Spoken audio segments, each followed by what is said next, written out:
first question? We've got a sweepstake. Oh, Murray gets first question. Your visit to Pep Guardiola? Yeah, it was good. I had 2 days there. I had a day for the match experience and then a day for the training experience, and got to speak to Pep. So that was inspiring. Hearing from a coach and seeing a coach that's so passionate about the coaching, probably the most successful coach in the game just now. So that was great just to have those moments and get that connection with him. Are there very transferable things, or is it too different?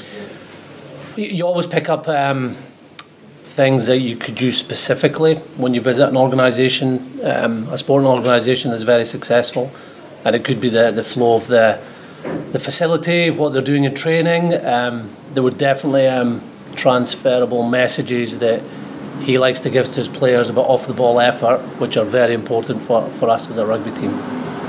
You mentioned that earlier, John, that training has changed quite considerably. Is it more enjoyable in terms of the style of training now, or is it?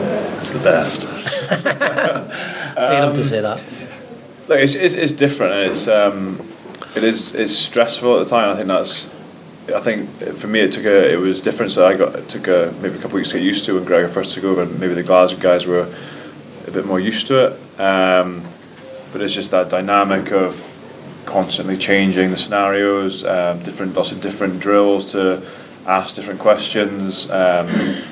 So it's never mundane. It's never the same thing, which I love. I think sometimes, especially if you played a while, it can become quite repetitive sometimes. So it's great to do different things, and I think especially if it transfers to games, that's the most exciting thing as a player. You can see the transfer onto the pitch, what we're trying to do in training, and that's extremely rewarding. Can you think of a specific moment? I think just in general, like probably against New Zealand, the kind of chaos we caused them. Probably that last 2 minutes where we didn't score in the end, but we've got 2 minutes left on the clock, and we've run them the length of the pitch with some guys who are playing their second caps or whoever. But we're playing against the best defence in the world, and it wasn't necessarily structured play, but everyone was comfortable, and that's how we practice. Gregor, what do you personally take from Pep, and is that something? Who else have you seen recently? Is this something you do further with the thing? Yes, I think that the biggest thing from meeting Pep was seeing a coach passionate about the details of coaching, how to bring the best out of players, not talking the bigger picture and the state of the game and tactics or signing players. It's more that details of how he gets his game over, and he was so excited about it. He talked a lot about rugby as well, and how he loves rugby, how we have to look forward because we pass the ball back, and that's a great philosophy that he thinks that applies to football.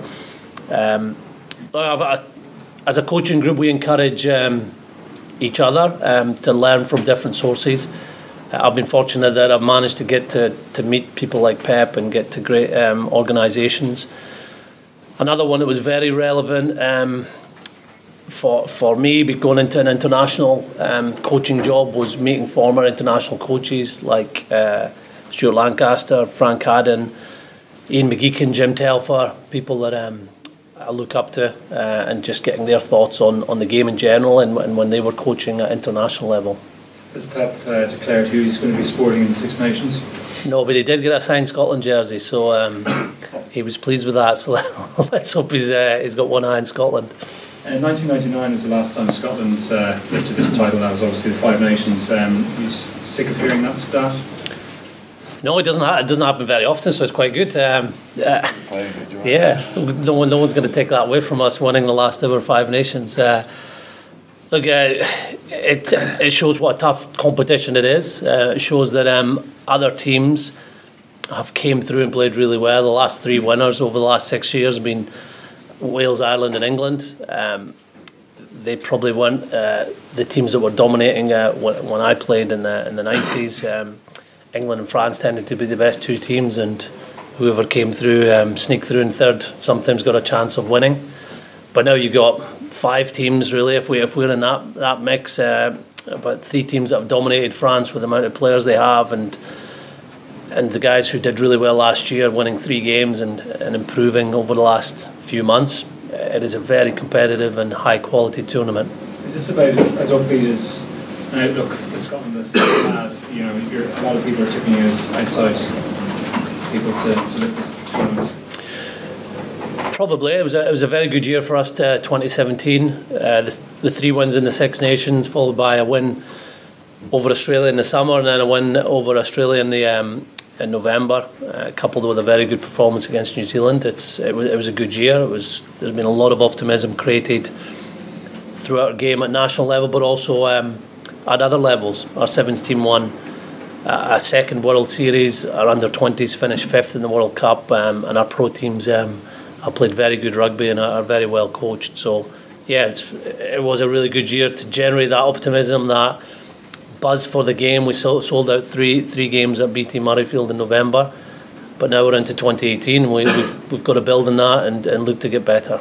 Is there a player in this Six Nations that you think will emerge that maybe might not have done before? Is there any player? John Barclay. He's going to do well, even better than before. And beyond John, who's sitting next to you, is there any other player that you think that it may not be? Not that you don't have to say within Scotland camp, beyond as well. Is there any player that stands out?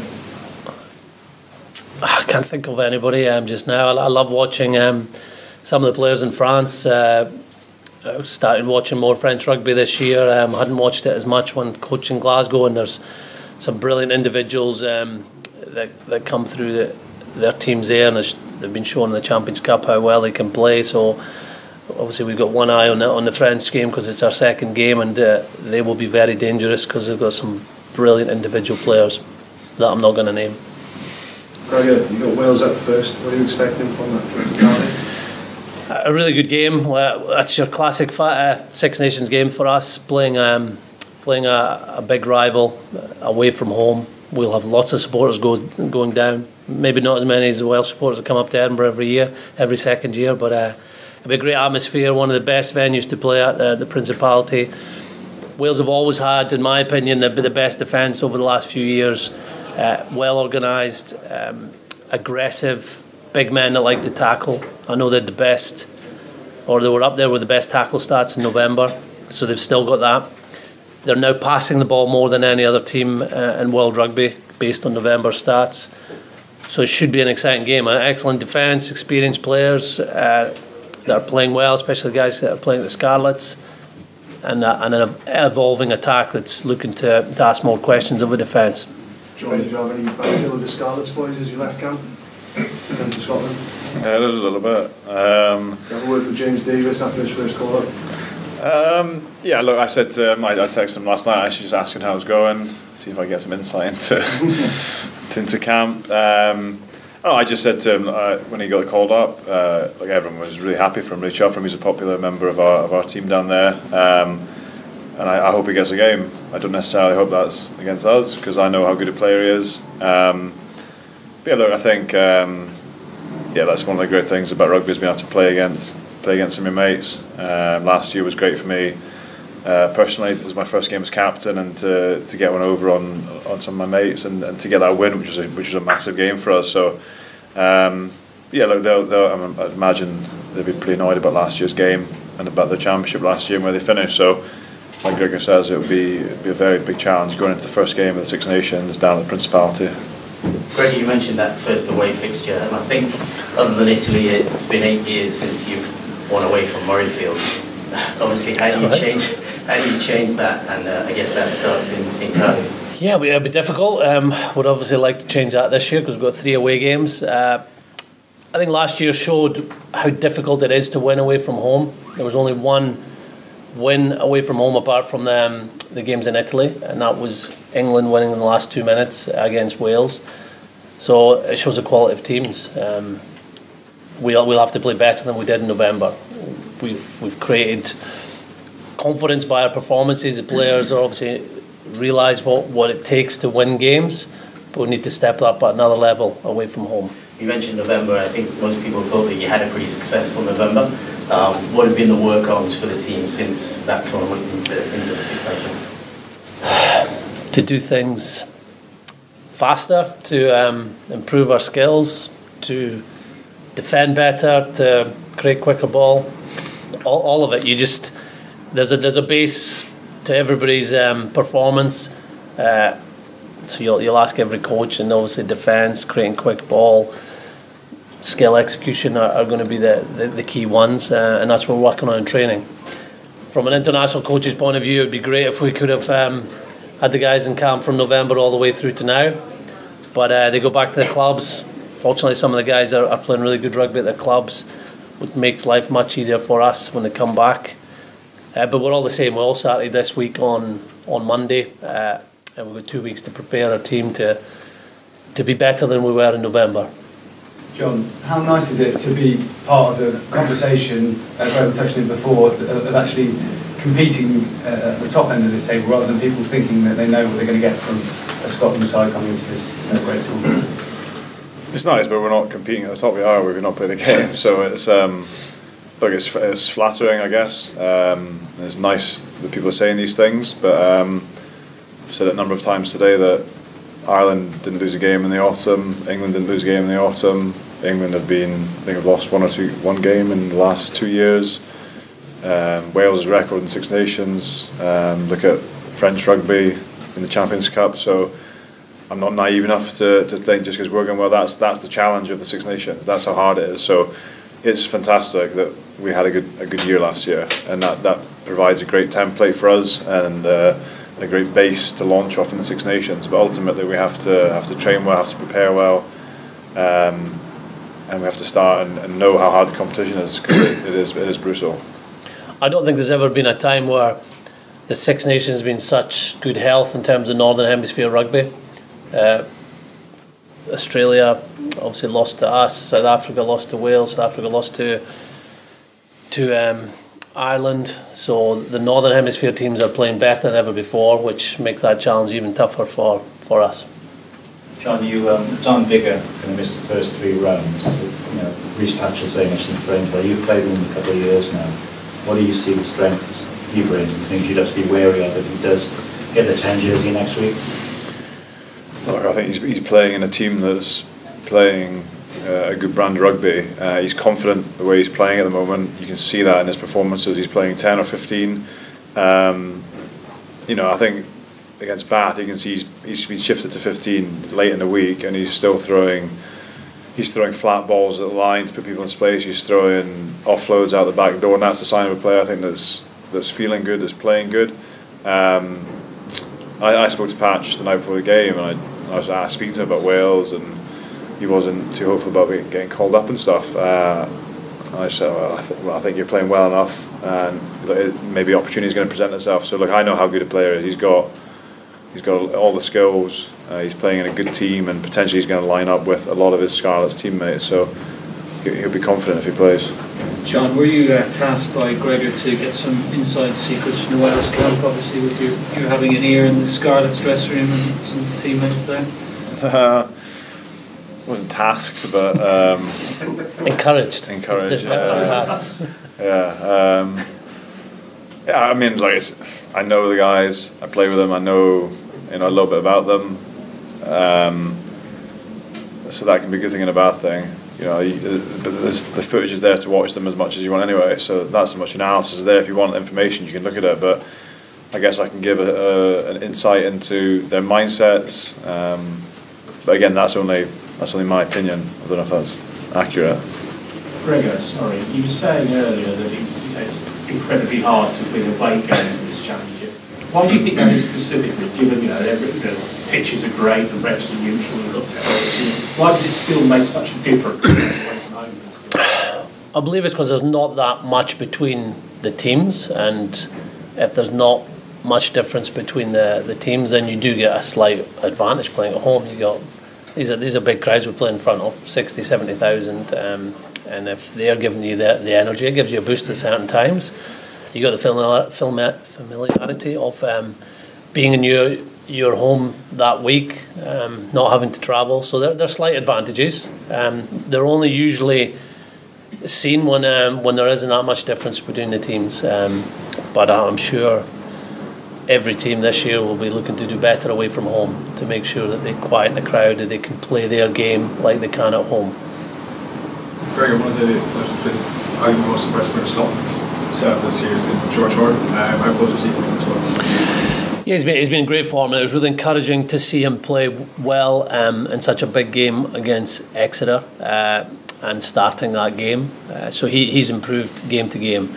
This is his first year of being a professional player, from being a scrum half and getting opportunities to play.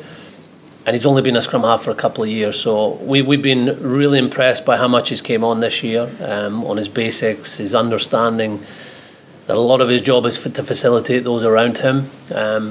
He must be one of the best in the game at support play and actual effort that goes into a game and off the ball effort. So George knows he's progressing well, and we're keeping an eye on him. But there's obviously parts of the game he has to improve and keep working on.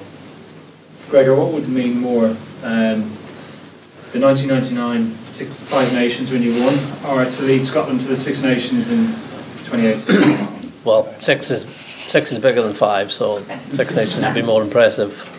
Yeah, of course, it would mean a huge amount to our nation, to Scottish rugby, and it'd be, I think you get more of a thrill seeing a group of team working for something and achieving it. So the boost we get as a coaching group when we see the guys going out there and beating Australia is a better feeling than a player. You get that emotional high and the effort you've put out. But no, this would be huge for not just us but the whole of Scottish rugby. Gregor, how's the front row looking at the moment? Because you've got a lot of injuries in that department. Are you shaping up for the Wales game? Yeah, look, it's a situation where other players are going to have to go out and grab their opportunities. We saw that in November with 2 uncapped loose heads going into 3 very tough games against 3 Southern Hemisphere teams, and they were outstanding. Daryl Marfo really grabbed his opportunity, and Jamie Batty improved game to game and was outstanding into that Australia game. So there will be opportunities for other players in the front row, but we're confident in how they're prepared. A lot of them are getting opportunities to play regularly at their clubs because of injuries, so that helps. And something that maybe surprised me when I first started coaching, but now has become the norm, is when you do give players opportunities, they more often than not go out and grab it, whether they've had the experience or whether they've been working so hard for it that it just comes naturally. And you've got lots of back row players come back. Stuart Hogg had a really good game. Greg Laidlaw's back as well. Obviously, Ali Price has been playing great. Is Laidlaw expected to come straight back into the squad? Is he going to be playing the Six Nations maybe more from a coming off the bench sort of role? Do you think I'm going to answer that question? We'll see. Greg trained with us this week. He came back a week earlier than we expected, so he got all clear on Friday, and Claremont included him in their squad on Saturday, and although he only got 10 minutes, he'd obviously trained fully with them. He looked sharp in training, so he gets an opportunity to play this Sunday against Montpellier, and I think the team will get announced a few days later, so you'll just have to wait for that. John, do you mind if I just ask you who would be your player to watch in the Six Nations? Obviously you play in Wales, Scottish international as well, so you've got an insight into 2 camps, and then obviously beyond that playing in Champions Cup as well. You're a Scottish player or whoever you think that might... A Scarlets player, they must keep in. No, just whoever you think that might stand out in the Six Nations, who you play alongside or beyond in another team. I think he was given the opportunity. James Davis would probably stand out. He's done it for three years at Scarlets. The way he's played, he's top of the stats in that league, top of the stats in the Champions Cup. I think every challenge has been put in front of him. He's knocked over. So, like I said before, I don't necessarily hope that happens against Scotland. Although I'd love the chance to play against him as a good friend, but and I hope as a friend he gets the opportunity to show what he can do.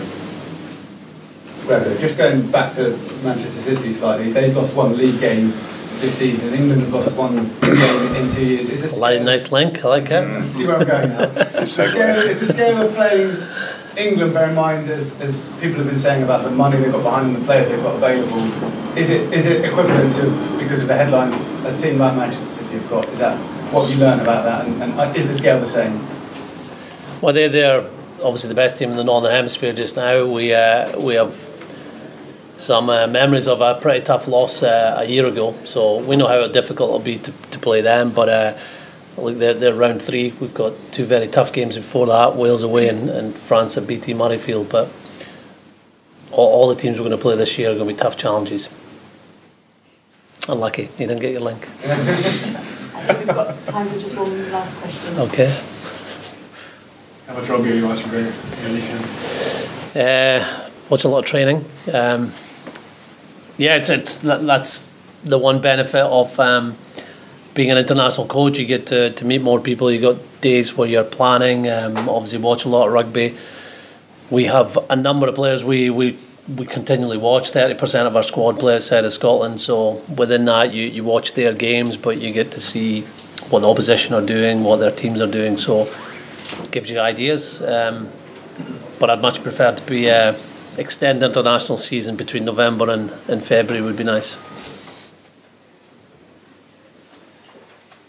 Okay. Thank you. Thanks.